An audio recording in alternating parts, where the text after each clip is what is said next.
On se souvient de George Soros qui a attaqué la Bank of England et qui a fait plonger la livre sterling. Tout le monde se souvient que la Turquie a été attaquée et qu'elle n'a pas pu tenir. L'Angleterre et la Turquie n'ont pas pu défendre leur monnaie, c'est pas nous qui allons défendre la nôtre. Donc l'idée de dire le dinar sera convertible un jour, c'était de la publicité mensongère sous le régime Ben Ali, et apparemment il y en a qui ont cru. Mais c'est de la publicité mensongère, ça n'arrivera jamais.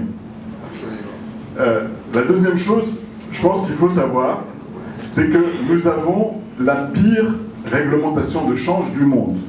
Nous avons la réglementation de change qui fait que n'importe qui traverse la frontière, avec 5 dinars dans sa poche, est en infraction. Et avec 5 euros est en infraction. Ce n'est pas acceptable.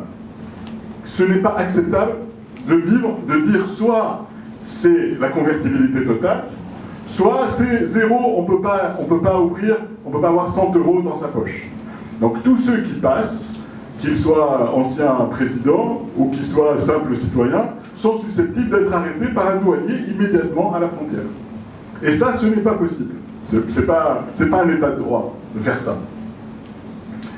La troisième chose, c'est que la Banque centrale est incriminée faussement pour la législation de change. C'est pas elle qui légifère, c'est le Parlement. En revanche, elle fait beaucoup de zèle pour appliquer une législation moyenâgeuse.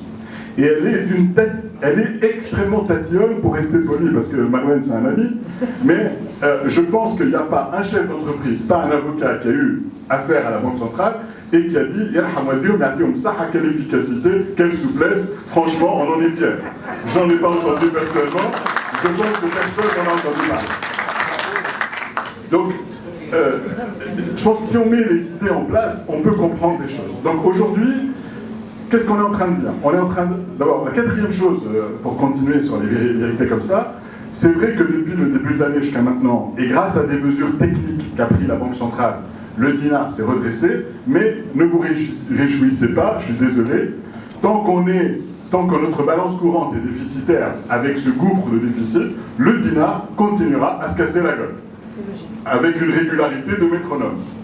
Et quel que soit ce qu'on peut faire, on peut ralentir, on peut rendre plus souple, mais on ne peut pas arrêter parce que nous sommes une économie qui importe et qui n'exporte pas. Nous avons changé de manière complètement stupide un code des investissements qu'a fait Ben Ali qui permettait aux exportateurs d'avoir des avantages avec un nouveau code qui fait que 80% des gens qui produisent de la richesse n'ont aucun avantage. Et donc, qu'est-ce qu'ils font? Ils importent au lieu d'exporter. Donc, et ces vérités-là, il faut bien s'en imprégner. Alors maintenant, cela étant dit, nous pouvons prendre des mesures techniques. Nous pouvons prendre des mesures techniques et nous pouvons éviter à notre pays des bêtises. C'est quoi les bêtises? L'allocation... Donc tout le monde a des enfants tout le monde, beaucoup de gens ont des enfants qui sont à l'étranger, qui étudient. Beaucoup de gens ont des gens qui sont malades, etc. Les allocations n'ont pas bougé en dinars depuis des années et des années. Qu'est-ce que c'est? C'est un appel à la criminalité. La Banque centrale, quand elle ne monte pas le seuil de l'allocation touristique, quand elle ne monte pas le seuil de l'éducation, etc., qu'est-ce qu'elle fait? Elle encourage le marché parallèle et elle encourage la fraude. Par inertie, par ce que vous voulez. Le dernier élément, je ne vais pas être très long, il paraît qu'en Tunisie, il y a des gens qui consomment de la marijuana. Il paraît. Il paraît, oui. Il paraît. Oui, alors, Siali, qui a été ministre de l'Intérieur et qui a été président, sait que, et tous les jours on entend qu'on a arrêté des choses comme ça. Donc aujourd'hui, qu'est-ce qui se passe? Aujourd'hui, nous, comme tous les pays du monde, nous importons de la marijuana. Et nous l'importons et nous la consommons. Et qu'est-ce qu'on fait, nous? On fait semblant que ça n'existe pas. On fait la politique de l'autruche. Ça n'existe pas. On prend nos enfants et on les met en prison. Quand on les met en prison, on leur apprend d'être de petits délinquants ou de fumeurs de shit. Ils deviennent petits délinquants ou grands délinquants, ou parfois même pire.